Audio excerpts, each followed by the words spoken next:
Welcome to another episode of our podcast series to help you transform your life in 5 minutes. That's right. And today we're exploring how something as simple as your morning routine Yeah? can make a huge difference in how you experience your entire day. Okay. I'll admit, sometimes the whole morning routine thing can feel a little overhyped, Right. like another thing to stress about. Yeah. But I'm ready to be convinced. Why should we really care about this? Well, what's fascinating is the science behind how even small actions in the morning Gray. can create a chain reaction, setting a positive tone for the hours ahead. So it's not just about ticking off boxes. Right. It's about intentionally shaving your energy and mindset from the moment you wake up. Precisely, think of it like priming a pump. Okay. You need that initial effort to get the water flowing. Your morning routine is like that initial priming for your day. Okay, that's a helpful image. Yeah. So where do we even begin with building a truly effective morning routine? Well, many successful people swear by waking up early. And there's actually research indicating early risers might be more proactive and productive. I've heard that, but honestly, I'm not a morning person. Yeah. Is it really necessary to force yourself to wake up before the sun? Well, it's not about forcing yourself into a mold that doesn't fit. Right. A successful routine should energize you, not feel like a punishment. So maybe starting with even 15 minutes earlier Exactly. and gradually adjusting could be a gentler approach. Exactly. Small, consistent changes over time are key. Okay. Now, once you are up, what's the first thing you should do? Yeah. Hydration is crucial. Yeah. After hours of sleep, your body is naturally dehydrated. Right. I've heard that plain water is best, but I struggle to drink enough first thing in the morning. Yeah. Any tips? Adding a squeeze of lemon or lime can make it more appealing. Okay. Plus, starting your day with water helps kickstart your metabolism and cognitive function. Interesting. So even if you don't feel thirsty, that morning water is doing a lot more than you realize. Exactly. It's a simple but powerful habit to cultivate.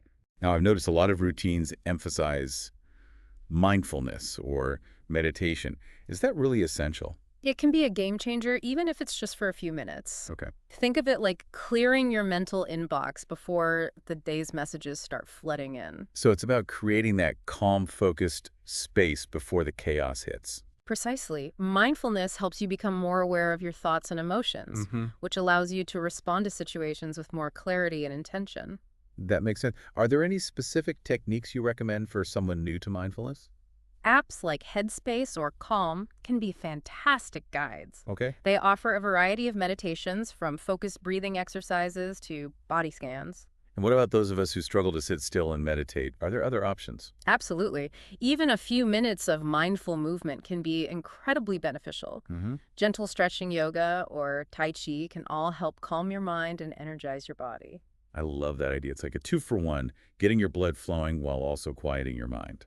Exactly. It's about finding what works for you and integrating it consistently into your routine. Okay, so we've hydrated, we've taken some time for mindfulness. What's next in this morning routine framework? This is where we shift from inner focus to outward action, starting with setting intentions for the day. So now it's about deciding what we want to accomplish and how we want to show up in the world. Precisely. Instead of letting the day dictate your actions, you're taking the reins. Okay. I suggest writing down 3 key goals for the day. This act solidifies your commitment. Writing them down makes it more real, like you're signing a contract with yourself. Exactly. And when defining your goals, aim for specificity. Okay. Instead of be productive, try finish that proposal by lunchtime. That's a great tip. Vague goals can easily get lost in the shuffle. Yes. But concrete tasks are much more motivating. Absolutely. It's about channeling your energy toward what truly matters to you. Now, after intention setting, we can't forget about fueling our bodies. Right. What should we be eating for breakfast to support a productive morning? Aim for foods that offer a balance of protein, healthy fats, and fiber. Okay. These nutrients provide sustained energy and prevent those dreaded mid-morning crashes. So a sugary donut might give you a quick burst, Exactly. but you'll be left feeling sluggish soon after. Exactly. Instead, think about things like overnight oats with berries and nuts, Okay. a smoothie with protein powder, or eggs with avocado toast. Those all sound delicious and much more likely to keep me going strong throughout the morning. And remember, planning your breakfast in advance can save you time Yeah. and prevent those impulsive, unhealthy choices when you're rushing. That's such a good point. I know I'm more likely to grab whatever's easiest when I'm already running late. Exactly. A little preparation can go a long way in ensuring you start your day with nourishing fuel. So we've hydrated, practiced mindfulness, set our intentions, and fueled up with a healthy breakfast. What's the final element in this power-packed morning routine? This is where we introduce the concept of inspiring input. Now, I have to admit, I'm a little addicted to checking my phone first thing in the morning. Uh-huh. But I'm guessing that's not what you mean by inspiring input. You're right. Instead of immediately bombarding yourself with news and notifications, Yeah. try starting your day with something uplifting and thought-provoking. So what kind of activities are we talking about here? Think about reading a few pages from a biography of someone you admire, Okay. listening to a podcast that expands your knowledge, Uh-huh. or spending a few minutes journaling about what you're grateful for. It's like feeding your mind with positive and empowering content before exposing yourself to the world's noise. Precisely by starting your day with inspiration, you're setting a positive tone and priming yourself for creativity and growth. This is making me rethink my whole relationship with my morning routine. It's about shifting your perspective and making conscious choices that support your well-being. Okay. I'm definitely feeling inspired to revamp my mornings. Let's take a quick break, and when we come back, I want to dive deeper into some of these elements and see how they all fit together in a realistic way. All right, so we've laid out this amazing framework for a power-packed morning routine, but I think it's time to get real. How can we actually make this work in the midst of our busy lives? You're right. It's easy to get caught up in the ideal and forget about the practicalities of everyday life. Exactly. Like, what about those mornings when you hit the snooze button one too many times? Yeah. Or the kids decide to stage a pre-dawn uprising? Life happens, and that's where flexibility comes in. Okay. Remember, consistency is key, but it doesn't mean perfection. Oh, thank goodness. Because I think a lot of people give up on routines altogether Right. because they feel like they have to be robots about it. Exactly. It's more about progress over perfection. If you miss a day or have to shorten your routine, don't beat yourself up. Just get back on track the next day. So it's about giving ourselves grace and focusing on the long game, not getting hung up on individual slip-ups. Precisely. And if you're struggling with consistency, try focusing on just one or two key elements Okay. that you can realistically commit to each day. Like maybe just hydrating first thing and doing a 5-minute stretch, Yeah, even if the rest of the routine goes out the window. that's a great starting point. And as those become habits, you can gradually layer in other elements, Okay. like meditation or intention setting. So it's about building that foundation and gradually expanding as we feel ready. Exactly. Remember, this is your routine. It should feel empowering and supportive, not restrictive or overwhelming. Now, earlier we talked about avoiding distractions, especially first thing in the morning.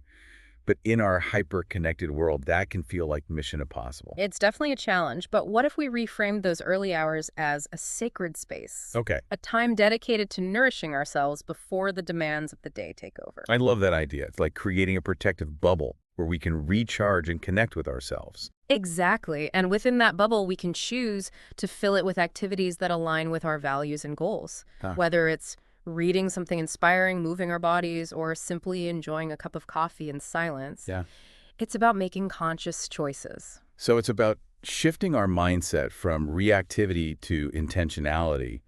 Instead of mindlessly scrolling through social media, we're actively choosing how we want to spend our precious morning time. Precisely. And one practical tip for protecting that sacred space is to set boundaries with technology. Okay. Maybe that means leaving your phone in another room or using apps that limit your access to certain websites during those early hours. Because it's so easy to get sucked into that digital vortex and lose track of time. Yeah, And then suddenly your morning is gone and you're already feeling stressed. exactly. And that defeats the whole purpose of a morning routine, which is to set yourself up for a day of focus, energy, and intention. Okay, so we've talked about the importance of flexibility, creating a sacred space, and setting boundaries with technology. What are some other practical tips for making a morning routine stick? One powerful strategy is to anchor your new habits to existing ones. Okay. For example, if you already have a habit of making coffee first thing in the morning, try adding a new habit, like stretching right after you brew your coffee. So you're using that existing cue, the smell of coffee, to trigger the new behavior. Exactly. It's like creating a domino effect where one action naturally leads to the next. That's a brilliant strategy. Yeah. It takes the pressure off of remembering a whole new set of tasks. And another helpful tip is to prepare as much as possible the night before. Okay. Choose your outfit, pack your lunch, and even gather the ingredients for your breakfast so you're not scrambling in the morning.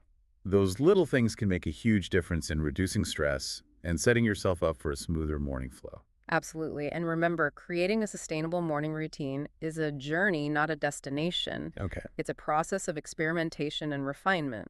So it's okay if things don't go perfectly right away. Right. We just need to keep tweaking and adjusting until we find what works for us. Exactly. The most important thing is to be patient with yourself, celebrate your progress, and have fun with it.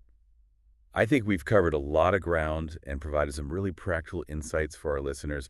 Before we wrap up, I'd love to hear your final thoughts on why morning routines matter. Well, beyond all the tangible benefits like increased productivity and reduced stress, I think morning routines offer something even more profound, a sense of agency and control over our lives. Instead of feeling like we're constantly reacting to external circumstances, we're taking charge of our day and shaping it in a way that aligns with our values. Exactly. And that feeling of empowerment can have a ripple effect throughout our entire lives. This has been such an inspiring conversation. I know I'm walking away with a renewed sense of purpose and excitement about creating a morning routine that truly works for me. I'm so glad to hear that. And remember, the key is to find what feels good for you and supports your individual needs and goals. And on that note, we'll be right back to wrap up this episode and leave our listeners with a final thought-provoking question. Welcome back as we wrap up this exploration of how to transform your life in 5 minutes. It all starts with a powerful morning routine. We've covered a lot of ground, from the science behind why morning routines work Right. to practical tips for creating one that feels both inspiring and sustainable. And we've emphasized that there's no one-size-fits-all approach. Yeah, the most important thing is to find what truly works for you. So as we bring this episode to a close, let's leave our listeners with a final thought-provoking question. Okay? Imagine waking up tomorrow feeling completely energized, focused, and in control of your day. Wow. What would that look like for you? What one small change could you make to your morning routine to start creating that reality? Whether it's simply hydrating first thing in the morning, Yeah. setting aside 5 minutes for mindfulness, Uh-huh. or resisting the urge to check your phone for the first hour. That's a hard one. Every small step you take toward creating a morning routine that supports your well-being is a step in the right direction. So true. And remember, it's a journey, not a destination. Right. So be patient with yourself, celebrate your progress, and keep experimenting until you find what truly works for you. Such great advice. Thanks for listening. Please leave us your comments on any topics you may want us to talk about.